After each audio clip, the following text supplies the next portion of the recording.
2008 সালের নবম সংসদ নির্বাচনে দেশের জনগণ বিপুল ভোটে জয় করে আওয়ামী লীগকে। শুরু হয় দিন বদলের সনদে নতুন পথ চলা।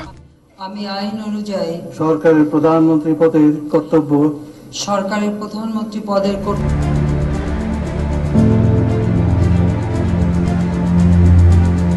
অর্থনীতির প্রতিটি সূচককে এগিয়ে নিতে কাজ চলতে থাকে দিন বদলের। পাশাপাশি শিক্ষা, স্বাস্থ্য, খাদ্য, জ্বালানি ও অবকাঠামোগত উন্নয়নে নেওয়া হয় নানা প্রকল্প, যা কয়েক বছরেই পাল্টে দেয় বাংলাদেশের চিত্র।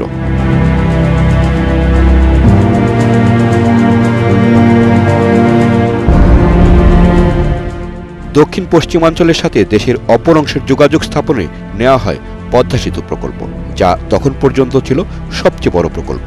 সেই প্রকল্পে যেন বিদেশি অর্থায়ন না হয়, সেই চক্রান্তে সফল হয় ষড়যন্ত্রকারীরা।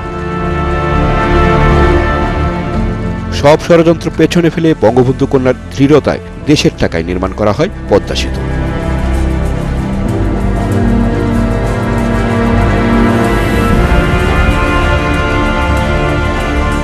নিজস্ব অর্থায়নে সম্ভব নয়, এটা একটা স্বপ্ন মাত্র।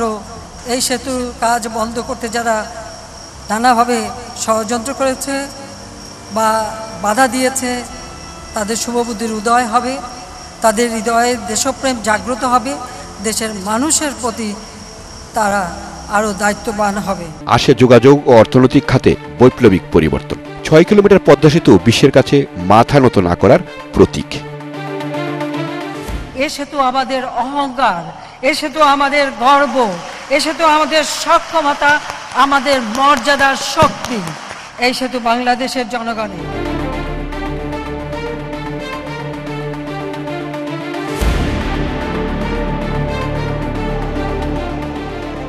ঢাকার বুক চিরে চলা মেট্রো রেল আওয়ামী লীগ তথা শেখ হাসিনার সাফল্যের আরেক পালক। প্রতিদিন 2 লাখ যাত্রী মেট্রো রেল ব্যবহার করছে, যা মেগাসিটি ঢাকায় যানজট নিয়ন্ত্রণের পাশাপাশি অনেকাংশেই কমে গেছে ভোগান্তি। যোগাযোগ খাতের বৈপ্লবিক পরিবর্তনে আরও যুক্ত হয় চট্টগ্রামে কর্ণফুলী নদীর তলদেশ দিয়ে তৈরি বঙ্গবন্ধু টানেল ও ঢাকা এলিভেটেড এক্সপ্রেসওয়ে।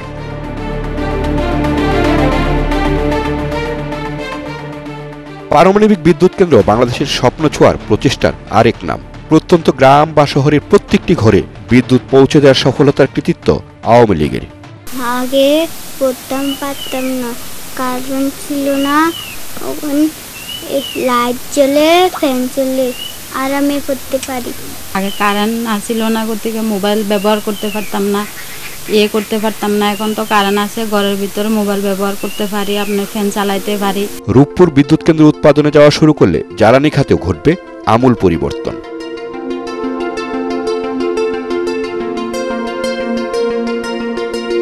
যার কিছু ছিল না, তাকে একটা ঘর দিয়ে তার মুখে হাসি ফোটাতে পেরেছি। আমার মনে হয় এর থেকে বড় আনন্দের আর কিছু হতে পারে না। আমার বাড়ি আমার খামার এবং ভূমিহীনদের জমিসহ ঘর আশ্রয়ন প্রকল্প হাজার হাজার হতদরিদ্রদের নতুন ঠিকানা, যা শেখ হাসিনার চিন্তার ফসল। মা, তোমার বাড়ি যে আমি ঘরে আসি, বসবাস করে আসি, মনে হয় যে তোমাকে জ্বরে আমি কোলাত নেই মা। তোমাকে এইরকম আমাকে মনে হইতেছে। আমি মনে হয় যে আমি অসহায়, আমার কেউ নাই কপালো। আমার মা ও বাপ সব ছোটতে মারা গেছে। আমি খুব দুঃখের মানুষ। আমার তোরটা শুকিয়ে যায় মা, মনে হয় তোমাকে জ্বরে ধরে আমি কোলাত নেই। বাংলাদেশ এখন স্বল্পোন্নত দেশ থেকে উন্নয়নশীল দেশের পথে। মাথাপিছু আয়ের রেকর্ড সহ জীবনমানের ব্যাপক উন্নতি আওয়ামী লীগের হাত ধরেই।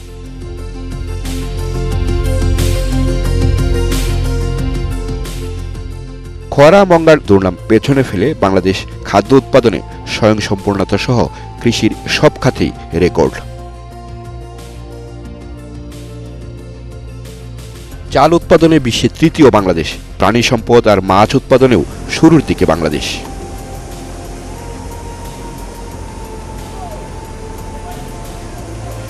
সামাজিক নিরাপত্তা আর নারীর ক্ষমতায়নে আওয়ামী লীগ প্রতিটি বাজেটেই গুরুত্ব দেয়।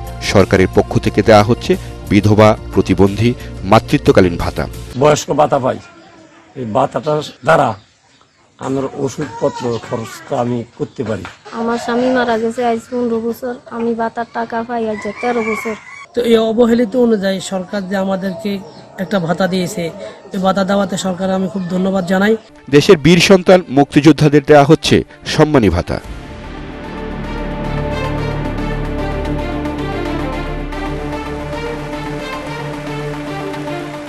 সমুদ্র জয় থেকে মহাকাশে বঙ্গবন্ধু স্যাটেলাইট প্রেরণ, এই অর্জনও আসে আওয়ামী লীগের হাত ধরেই। দেশের সবচেয়ে পুরাতন, ঐতিহ্যবাহী এবং জনপ্রিয় রাজনৈতিক দলের হাত ধরেই বিশাল সমুদ্রসীমা অর্জন হয়েছে মিয়ানমার ও ভারতের কাছ থেকে।